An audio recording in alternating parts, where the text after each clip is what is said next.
Hi, this is Dr. Nishit Oza, greeting you greetings from Dr. Oza's Hospital, Panvel, Navi Mumbai, Maharashtra, India. Friends, when a lady during her pregnancy visits her doctor, she may be advised certain laboratory investigations in her first trimester, second trimester or third trimester. Today I am going to discuss about this topic in a very simplified manner.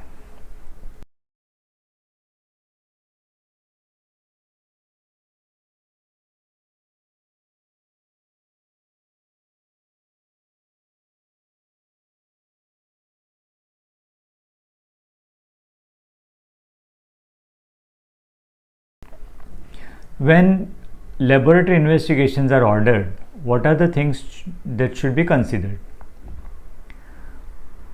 The indication, that means the reason to do the test. Is the test cost effective and evidence based? How accurate is the test? Is it going to influence and improve the patient management and care? Is it a screening test or a diagnostic test? And pre-test counseling and post-test counseling should be performed, and depending upon the result, the protocol that is decided should be followed. So, let me tell you when the lab test may be advised. Depending upon when the patient presents to me for the first time, it may be in a pre-pregnancy clinic before she attempts pregnancy, or during the first trimester or second trimester or third trimester of pregnancy. Let us consider a lady who comes to me in the pre-pregnancy clinic. The most important test to be advised at this time is HbA1c, that is glycosylated hemoglobin, to detect the diabetes mellitus, to treat it and bring the blood glucose levels into normal levels before she attempts pregnancy. Second test is serum TSH. If the patient is detected to have hypo or hyperthyroidism, the aim is to treat it and control the thyroid levels before she attempts pregnancy. Depending upon the geographic situation and ethnicity, we may advise the tests which are genetically inherited. For example, for South Asian population, this may be hemoglobin electrophoresis, that is for sickle cell anemia or sickle cell trait or thalassemia minor. Suppose a couple has had a fetus in previous pregnancy affected by a genetic disorder, then we may advise the test in the couple to detect the carrier state for that particular abnormality.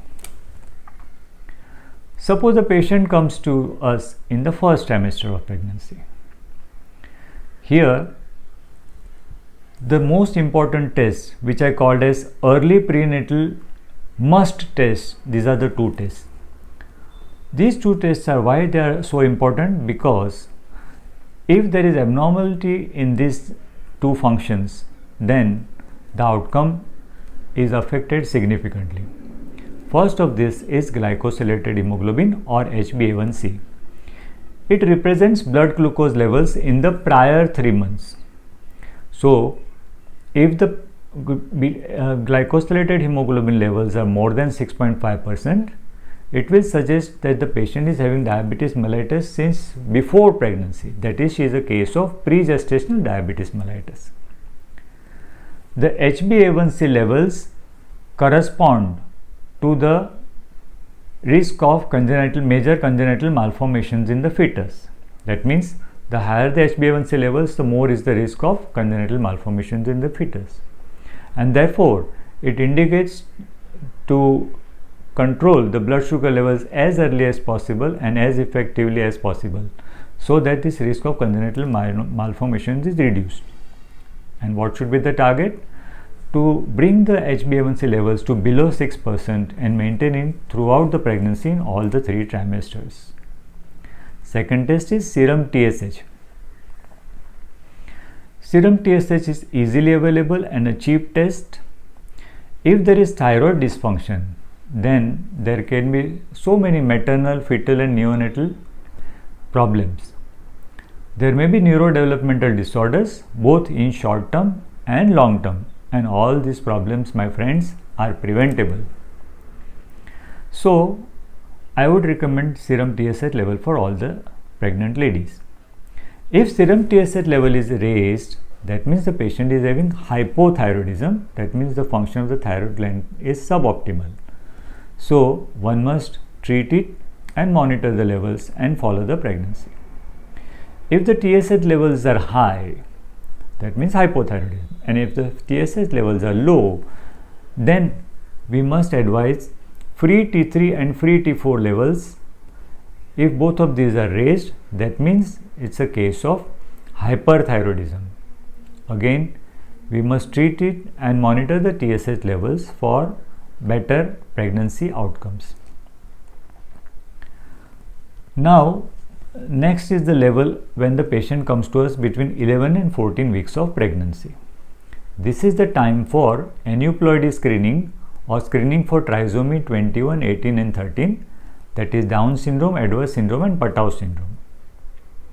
There are two screening tests which we can offer. One is double marker test for risk of trisomy 21, 18, 13. This test is ideally combined with anti-scan, that is 11 to 14 weeks sonography scan, and a combined risk can be given to the patient. We must offer pre-test counseling and post-test counseling. In case the report comes as high risk or screen positive, then this must be followed by definitive diagnostic invasive test. Second is NIPS or non-invasive prenatal screening test. This test can be done between 11 and 20 weeks of pregnancy, ideally after the anti-scan, that is 11 to 14 weeks scan. Now, if this report is abnormal, then again we have to offer definitive diagnostic tests. The cost of this NIPS, dear friends, may be 4 times that of the cost of dual marker test.